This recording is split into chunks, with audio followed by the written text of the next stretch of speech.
you have any idea when you're going to travel at the moment with the ash issue? At this stage, just as scheduled. Yeah, so no change at this stage, and they don't expect there's going to be any change from. We're not forced to make any changes this week, so it's really just looking at what we think if we need to make any minor changes to get our best team on the field. But it's going to be interesting. Well, there's some great midfields in the competition now, and it'd be fair to say that Carlton, with some of their experience in there, are a couple of years ahead of some of our players coming through. So with Judd and Murphy and the other players that they put through there, we generally have a couple of more younger players, but with Kerr back, it's really helped us in that regard with experience. Yeah, it's generally always around. You've got to weigh up which player you take out of the game if you haven't had an injury. And for where Jack was at, there wasn't any players we were really concerned about. So Jack being young and having had a big workload, we decided that we'd take him out of the game. So he's had a lighter week, and we've got a bye next week. So that's not really a massive issue for us at the moment.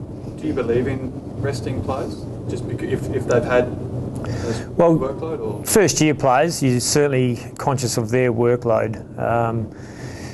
Players coming back from injury, there's all sorts of reasons you'd look at monitoring players' workloads, but generally it's first or second year players that you watch more closely. Have you been your hands tied because he's had such an impact and contributed to the team winning? Have you been wanting to keep playing him, or do you? Yeah, we've wanted to keep playing him, but not forced to. His last couple of weeks may have been down on form. Has that been any indication? May have been, or you asked me if may have been down on form? No, we're really pleased with how Jack's performing. Really pleased, and he started the game really well on the weekend. Had a really good impact early in the game, and we were in a fortunate position to be able to make a choice on who we subbed out of the game last week, and it fit in really well. We certainly have been talking about where Jack's at all season and just monitoring his workload, and he's had a light week. He's got a week off next week, so this week he's well and truly able to get up and play if we choose to select him. Probably a week away. Yep. So if the plan is that he'll up his intensity and his workload in terms of match simulation type of play this week and next week, and be ready to play next week. Yeah, great. We're wrapped. Bo is a top line player and brings a heap to our team. So really wrapped to have him on board. Basically he's don't know if anyone noticed, but he goes all right. So we look forward to that. Every week you play against teams that have got top line footballers, whether they're midfielders, forwards or backs, and you get your matchups and you challenge your players to step up to those challenges, and we look forward to that. Yeah. Is he the biggest individual challenge in the AFL right now? I don't know if he's the biggest, but he's up there with if you talked about the toughest 3 or 4 players in the competition to match up on, he would be one of them for sure.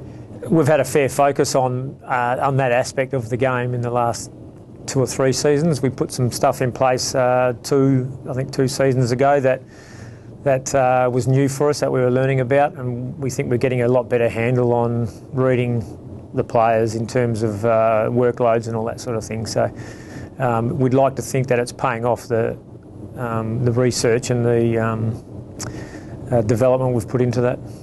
Yeah, I think he's certainly shown us what we expect. Averaging probably high 20 possessions in the waffle in his 3 games back there. So he's certainly comfortable at that level, and waiting for the opportunity to get some full games at AFL level now.